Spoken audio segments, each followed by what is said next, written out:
I'm going to welcome my near namesake. Would you please welcome from the 99% organisation, Mark E. Thomas. Please welcome him up here.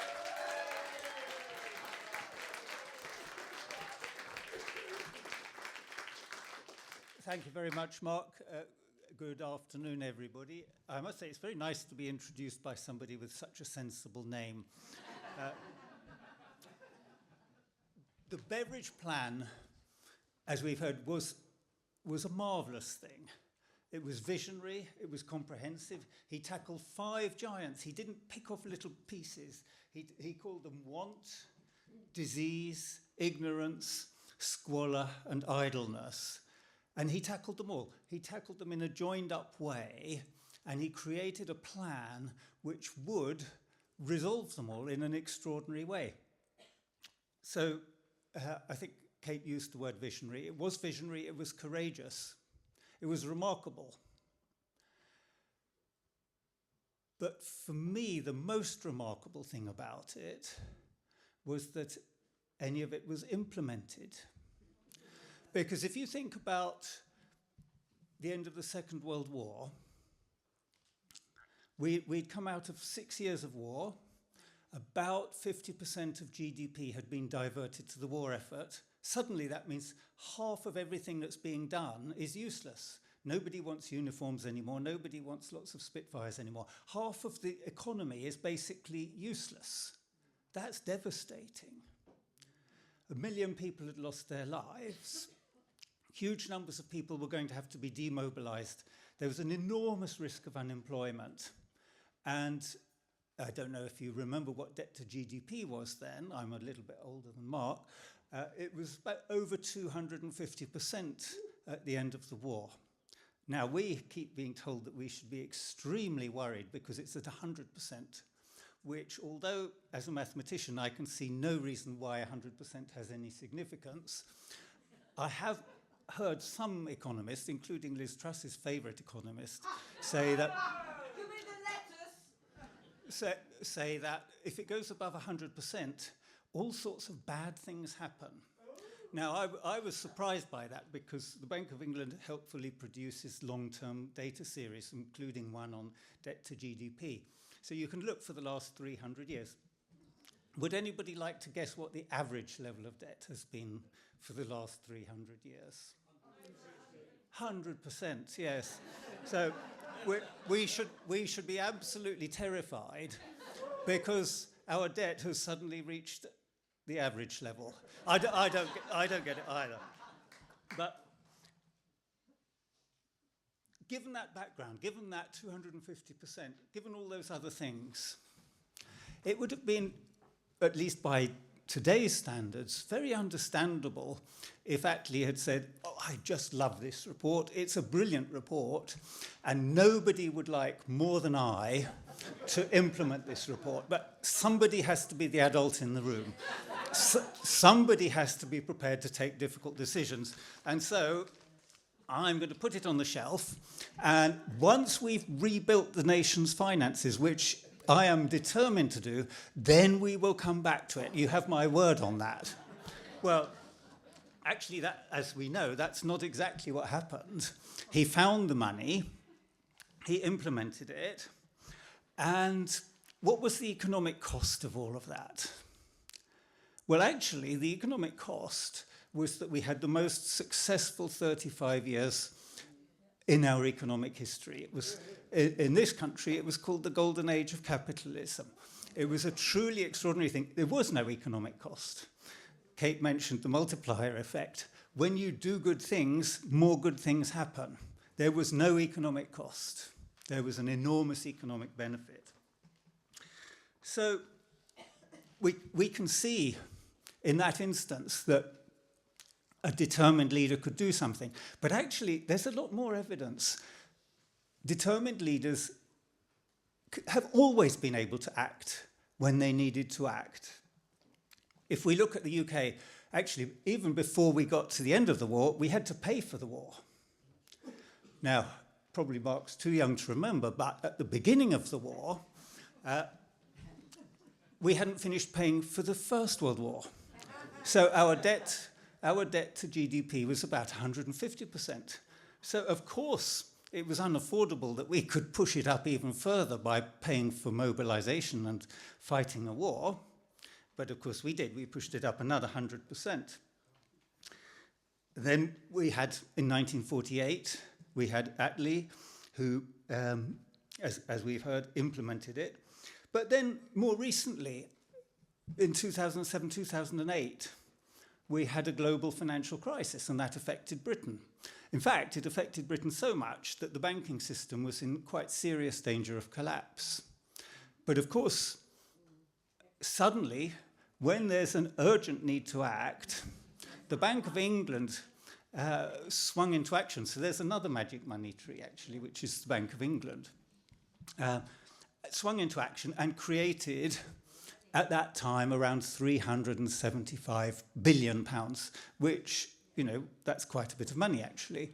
The total, I'm not getting into the details, but the total they've created, total quantitative easing, because we had to do more at the time of COVID to fund the furlough scheme, that alone needed another 70 billion to be magicked up. The total stood at 895 billion. So, you know, we're getting on for $1 trillion that was just created because there were urgent things that needed to be done. Of course. And it's not just us, it's other countries.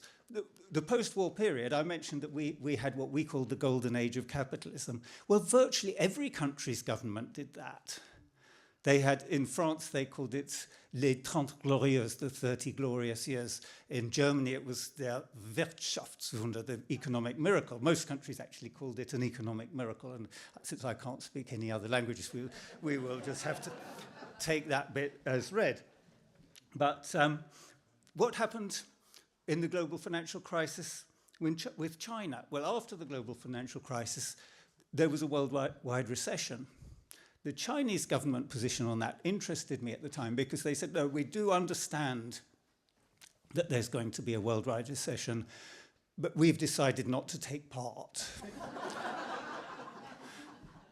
And I thought, that sounds like quite a sensible plan. Portugal doesn't have its own central bank, so it can't do magic. And it was forced into very, very serious austerity after the global financial crisis, more serious than we had, and the results were worse. And in 2015, miraculously, the austerity hadn't rebuilt their government finances. And they said, well, we've had enough of it. We don't care what the EU says. We don't care what the IMF says. We don't care what the ECB says. We're going to stop the austerity.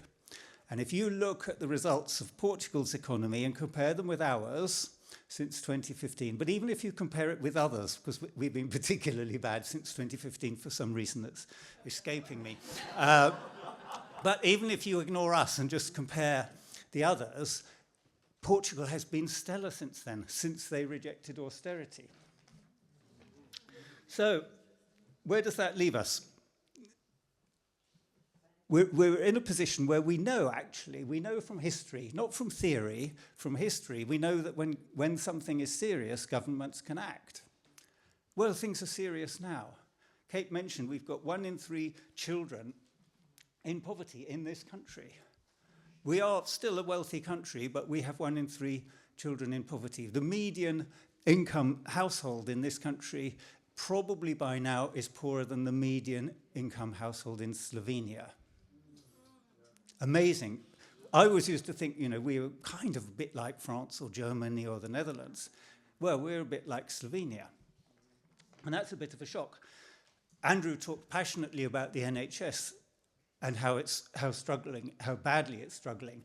It's struggling so badly that, in my judgment, there is still a real danger of some kind of catastrophic failure in the NHS. That's how bad the struggle is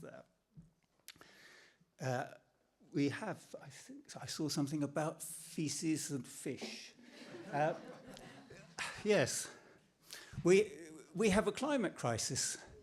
We don't want our rivers full of feces. I believe the suggestion is it should be fish, and I would agree with that. Oh, and here we clean rivers and seas, yes. Thank you very much. So we've got a climate crisis. We've got life expectancy falling. There are only a couple of countries, developed countries, where it's falling. It's generally been rising, but ours is falling. We are in a crisis now, and we need to act. So we need collectively to learn from people like Beveridge and Attlee, and we need an ambitious approach, an approach that says, this is what needs to be done, and we're going to do it. In 1942, same year that the Beveridge Report was published, Keynes pointed out something which had by then become obvious to people, but has been completely forgotten now, which is that anything we can actually do, we can afford. If we can physically do it, if we've got the people, if we've got the bricks, if we've got the energy, if we can physically do it, we can afford it.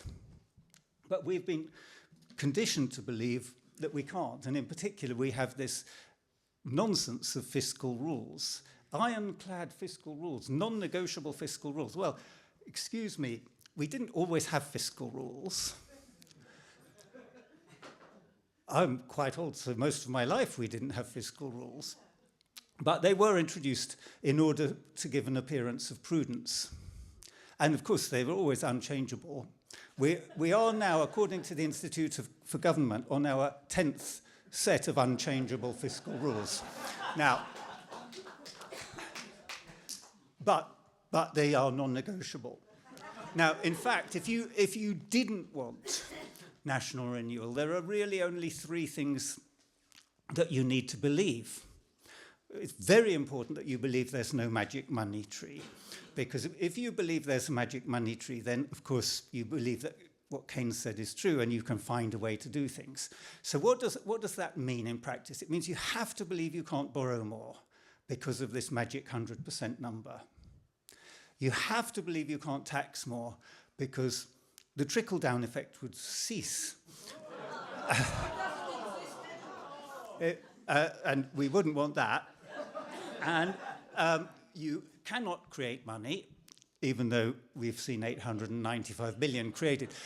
The reason you can't create money is because if you were to do that, we would become like Weimar Germany or Venezuela tomorrow, runaway in hyperinflation. So unfortunately, none of the three magic money trees are you allowed to pluck the fruit from, and we just have to be responsible and accept we can't succeed. Now, I'm representing the 99% organisation. 99% was, we are the 99%, you may remember, was the slogan of the Occupy movement in the States. You remember that? And it's a very simple idea. There are 99 of us for every one of them. Actually, it's more than that. When I published my book, Martin Wolf reviewed it, and he commented to me, you know, it's not 1% of people who are doing all of this, it's a fraction of 1%. And I said, yes, it is. It's really exactly something like 0.01% of people are the people who are actually driving all of this. And I said, yes, you're quite right. And equally, you know, probably if you're in the top 10%, you're still not struggling. So 99% is a metaphor, not a precise number. And I couldn't call my book 99.99%. So he accepted that argument. So we have three big projects going on. We're an all-volunteer movement, by the way. We don't have a single employee, but we have about 4,000 members. We have three big projects. One of them, actually, Danny and I were in Oxford yesterday talking about the need for defensive constitutional reform, the risk that what we're seeing happening in the States as we speak could happen here. And we estimate that the risk of that is, if we do nothing, the risk of that is probably around 40%. So yesterday I used this phrase that we're playing Russian roulette. By not acting, we're playing Russian roulette with the British social contract and British democracy, but we're playing Russian roulette with two loaded chambers. So that's one, is not a good idea. Well, he's not acting. He's maybe waking up, but he's not woken up yet. Well, I don't think he's on the wrong side of that, frankly, but he's not acting, and we need to wake them up. So that's the first project. We want to wake them up to this because they need to act. They have to do that. The second one is about the NHS, and we don't do things on our own. We work with a lot of other organisations, including Andrew, actually, on supporting the NHS. And the third one is on demolishing economic myths. I've talked about some of them. We have recently been given the opportunity to run 2 parliamentary working groups, one on the NHS, one on progressive economics. So we are doing our little bit to try to wake up MPs and politicians and get them to act. Now, I have never done this before, but I've been inspired by the others to do a chant. So I thought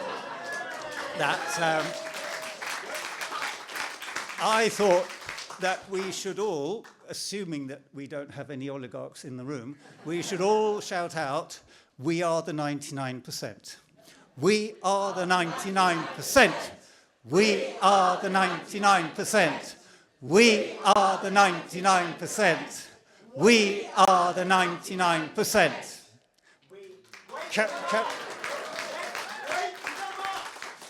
Very good. Mark E. Thomas.